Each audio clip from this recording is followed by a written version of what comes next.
सभापति महोदय, मैं आपका धन्यवाद देता हूं कि मुझे बोलने का मौका मिला है। इस कॉन्स्टिट्यूशनल अमेंडमेंट बिल के समर्थन में मैं खड़ा हूं। साथ ही साथ बहुत सी बातें भी मुझे रखनी हैं। हालांकि समय सीमित है, पूरी बात नहीं रख पाऊंगा, लेकिन मैं कोशिश करूंगा कि कम समय में अपनी बात खत्म कर दूं। मैं सबसे पहले जितने भी मानव, जितने भी राजनेता, जितने भी पॉलिटिकल पार्टी जिन्होंने सामाजिक लड़ाई को आगे बढ़ाया, मैं उनका धन्यवाद देता हूं और आभार प्रकट करता हूं। आज मैं कुछ देर पहले तमिलनाडु के नेता, बहुत ही सीनियर नेता TR बालू जी का मैं भाषण सुन रहा था। उन्होंने संघर्ष और किस तरीके से पुराने राजनेताओं ने, जो इस समाज में सबसे पीछे हैं, सबसे दबे लोग हैं, जो हजारों साल अपमानित हुए, उनके संघर्ष और उनको कैसे सम्मान और हक मिल सके, उसकी कैसे लड़ाई लड़ी गई। मैं कई माननीय सदस्यों का भाषण सुना। हमारे बगल में बैठी हैं सुप्रिया सुले जी, उनका भी मैंने भाषण सुना। वो कह रही कि सरकार से वो कंफ्यूज हैं, क्योंकि सरकार के एक माननीय सदस्य कुछ कहते हैं, दूसरे माननीय सदस्य कुछ कहते हैं। ये तो सदन की बात है सभापति महोदय। लेकिन अगर हम सत्ता पक्ष में बैठे लोगों की बातें सुने और उनका आकलन करें, अगर देश को सबसे ज्यादा किसी ने गुमराह किया है तो वो भारतीय जनता पार्टी ने पिछड़ों को, दलितों को सबसे ज्यादा गुमराह करने का काम किया। और सभापति महोदय, नियत साफ हो तब हम उम्मीद करेंगे कि आरक्षण बचेगा। हम तो सरकार चलती देख रहे हैं उत्तर प्रदेश में। क्या सरकार वो भारतीय जनता पार्टी की नहीं है? क्या वो भारतीय जनता पार्टी के विचारधारा के लोग नहीं है? जहां तक आज कॉन्स्टिट्यूशनल अमेंडमेंट बिल की बात है, मैं दो बातें बिल्कुल साफ कहना चाहता हूं। हम सब स्वीकार कर रहे हैं, सदन के जितने भी सदस्य हैं, ये भी अच्छा है कि स्टेट्स को मौका मिल रहा है, वो अपने आप फैसला ले सकते हैं किन जातियों को ओबीसी में शामिल करना है। लेकिन क्या एक ही जगह पर जब तक आप 50% की कैप नहीं बढ़ाएंगे तो क्या ओबीसी को पूरा अच्छा मिल जाएगा? आप एक ही कमरे में न जाने कितने लोगों को बैठाना चाहते हैं।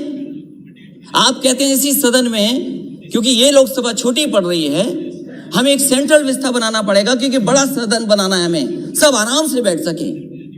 तो आप अपनी सहूलियत के लिए तो बना रहे हैं सेंट्रल व्यवस्था, लेकिन आरक्षण जो सबसे मूल भावना रही मंडल कमीशन की, उससे खिलवाड़ कर रहे हैं। कौन नहीं चाहता जाति जनगणना हो? माननीय सभापति महोदय, हमसे बेहतर किसी ने नहीं देखा होगा कि जातियों में नफरत अगर कोई फैलाता है तो ये भारतीय जनता पार्टी के लोग जो नफरत फैलाते हैं। मुझे याद है चुनाव मत भूलिए, इन्होंने चेहरे आगे किए, इन्होंने चेहरे आगे किए कि ये ओबीसी मुख्यमंत्री होंगे, ये ओबीसी मुख्यमंत्री होंगे, ये ओबीसी मुख्यमंत्री होंगे। लेकिन जब मुख्यमंत्री बना तो कौन बना? ये हर जाति के अंदर नफरत फैला दी इन्होंने।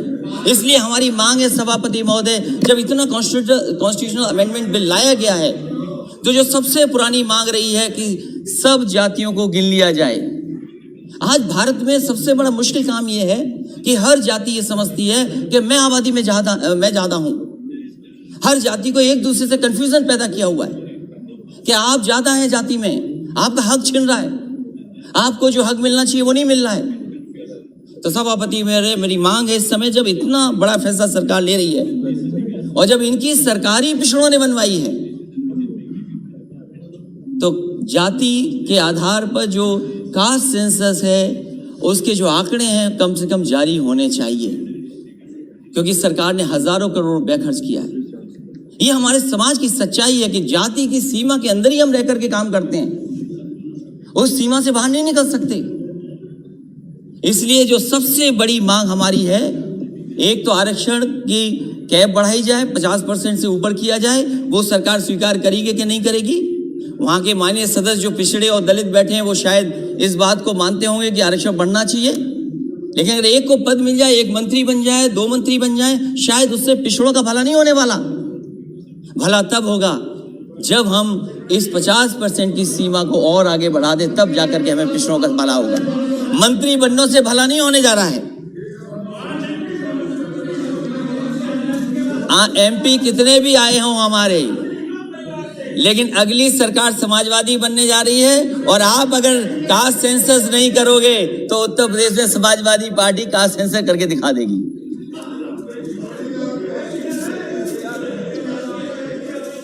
और वो नारा जो सोशलिस्टों ने दिया सभापति महोदय, क्योंकि जब 50% से आगे की बात मैं कह रहा हूं तो वो नारा हमें याद करना चाहिए। सोशलिस्ट लीडर्स ने दिया कि सोशलिस्टों ने बांधी गांठ, पिछड़े पावे 100 में 60। और ये सरकार न भूले, आपको पिछड़ों ने ही मौका दिया यहाँ बैठने का। जिस दिन पिछड़े हट जाएंगे और दलित हट जाएंगे, आपका पता नहीं लगेगा कि आप कहां पर हो। इसलिए सभापति महोदय, हमारी 2 ही मांगे हैं कम समय में। एक तो सीमा बढ़ाई जाए और दूसरा ओबीसी के कास्ट सेंसस के जो आंकड़े वो जारी किए हैं। बहुत बहुत धन्यवाद आपका। धन्यवाद।